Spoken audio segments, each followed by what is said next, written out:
I'm Jman, and this is my partner in crime here holding his breath. I want you guys to do one thing for me. I want you to tell all your friends about me. I'm Johnny Love. Imagine a whole day of that, dude. Your voice would be fried, man. Oh, I'm telling you. It would be fried. Christian Bale went overboard with this stuff. Yep, but you know, what are you gonna do?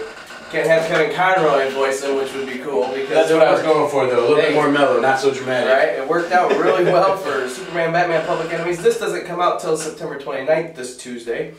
And we have a copy of it today that we just watched. And it was very, very neat. I gotta give it that. But first and foremost, though, I think personally, live action would have blown it away. Would have blown us away. Oh yeah, it would be cool. Get the right people behind it. Well, that's the problem. That's the biggest thing. They can't. They do that. They chose animation. I'm assuming because they probably couldn't get a crew together to pull that off. It takes a lot longer to make a live action film of this caliber than it does do a cartoon. You know what I mean? True. And this was an idea they had 10 or so years ago. But if they could pull off X-Men, they got scrapped. Absolutely. Oh, if they can pull off X-Men, that's what they were waiting for, though, is to have a film like X-Men, like, to finally see an ensemble superhero team movie. But this was the perfect chance. They didn't know it could go. You've got some be successful. Major appearances of major heroes and villains, and I mean it was really neat the way they played it out and the way they wrote the storyline. It actually kind of drew you in. Yeah, it drew you in. It was a present day DC movie. We see what's going on now. PG-13. PG-13, so there was some adult humor and all kinds of stuff. It had a little bit of language in there. A little bit of cussing. They bleeped it out though. They did a little bit. It was good. But it's worth seeing. Definitely worth seeing.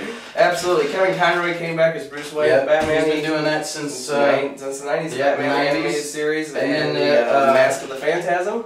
Yeah, he was in there as well. He was that. The 2002 Batman Superman movie that they had with the Joker as the main villain, which was really Tim cool. Daly has been doing Superman for a while too, right? Yep, he did it the 96 and he was the Superman voice for this one too. Animated Superman, yeah. Very happy with those guys, man. It worked out really well.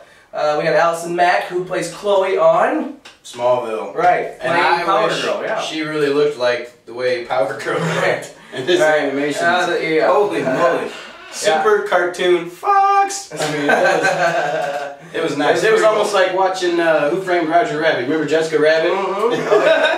All those kids were like, Jessica Rabbit's fine! Well, I gotta say, Power Girl was she's right up there. There you go. For a cartoon, yeah. We had Clancy Brown portray Lex Luthor. He's done that in the past, so that was pretty cool. Which, another thing too in this movie with the Lex Luthor thing, they actually showed like a political side of him this go round. Yeah, he's president of the United States. That's cool. Yeah. Right. So that was neat to finally see that plot kind of finally come together and right. And I don't think it would really be a spoiler, but just in case, plug your ears. But I don't think it'd be a spoiler to say that he was actually recruiting superheroes to be on his side. You know what I mean? And was really, which made you root for some of your favorite superheroes that they had to go up against. Exactly. So it was pretty cool. They definitely had a collage of different heroes and villains in this. But I some that you haven't seen for years on TV. I liked it. I'm not a huge fan of the animation. I mean, we did the Green Lantern thing. You know, you guys saw that. That was all right. Even this animation was better. It was a little more. Absolutely. I think the story.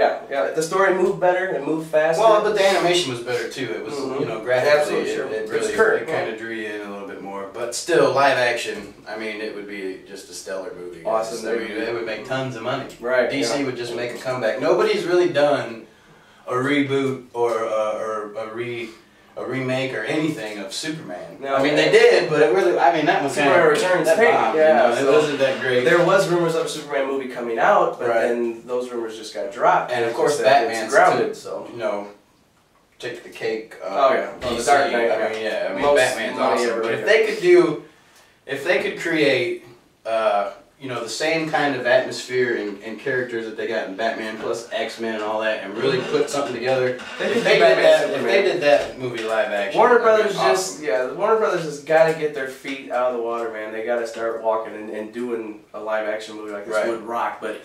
We get what we can take, you know what I mean? So, well, not so many people. But there's not so many people that can really sit through that like we can, and our fans out there. You know, it's like reading a comic book. Right, but if they did it live action and they did it right. Right. I mean, you bring in so much new fans, new money, especially. That would help out DC. This was, of course, based on the graphic novel by Jeff Loeb and Ed McGuinness, which turned into a comic book series later, which is very successful and a really well done.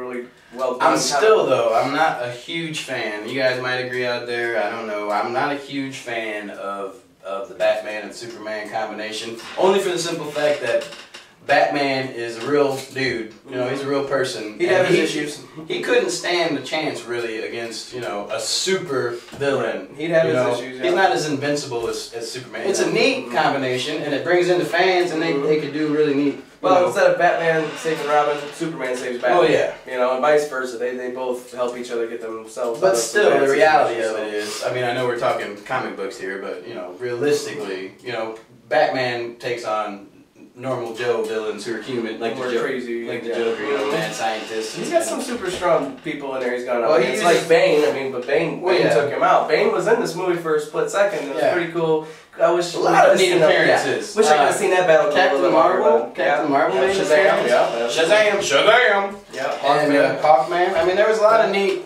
Like I said, if it had been live action, holy moly, that would have been sweet to see all those characters on the screen. But they pulled it off. They pulled the off whole DC Warner Brothers. You guys, it's worth seeing. It's worth seeing. You know, any comic book movie fan who doesn't have this movie on Tuesday, September 29th. Tuesday, hitting stores. You need to get it. You need to Netflix it, whatever you gotta do. Go to the box in the Walmarts, whatever it is, man. Get the movie. It was right up there with Green Lantern, but I'd say it's a little bit better and it blows everything else away. Well, it's the only way to really get what you want.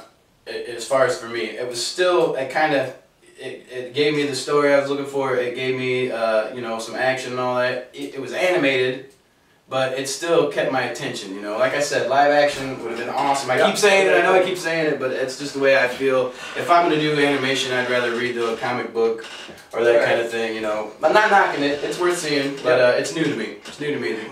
You know, I was more into that when I was younger, you know, before my teenage years and all that kind of stuff. So, well, I like a cartoon if it's well written and well done, and this hit it. So, I mean, I enjoyed watching this, and glad I got it out, man. But not till Tuesday. But even if they stepped it up a notch and did it as far as almost like the kind of animation that they do for like Coraline or Toy Story, or you know what I mean, and really they try to do it that way.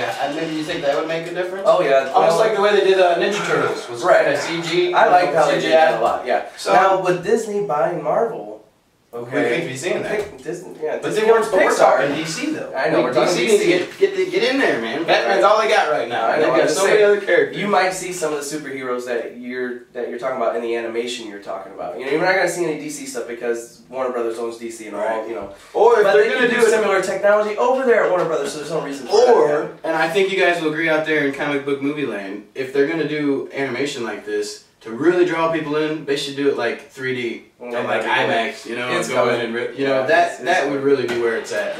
But overall, good movie. Yeah, I say buy it, go buy it. I'm sure you will, and sound off below to the clips that you have seen. So we're coming at you next week with part 7 of the Hall of Heroes. Also a special Hall of Heroes Halloween special is coming out as well. Yes, definitely make some arrangements to get your butts over here into Indiana and check it out. Elkhart area, please. Yes, give him a call. Jeff is going to be Wonder Woman, so...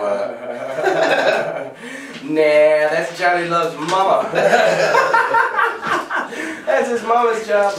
But we'll see you guys next week. Yes, next month for Astro Boy, next week for the Hall of Heroes Halloween special and part 7. And you guys have been seeing us a lot lately. You're going to see more of us. So I hope keep the comments coming, keep the requests, keep your info coming in. We love it, and we'll see you again shortly.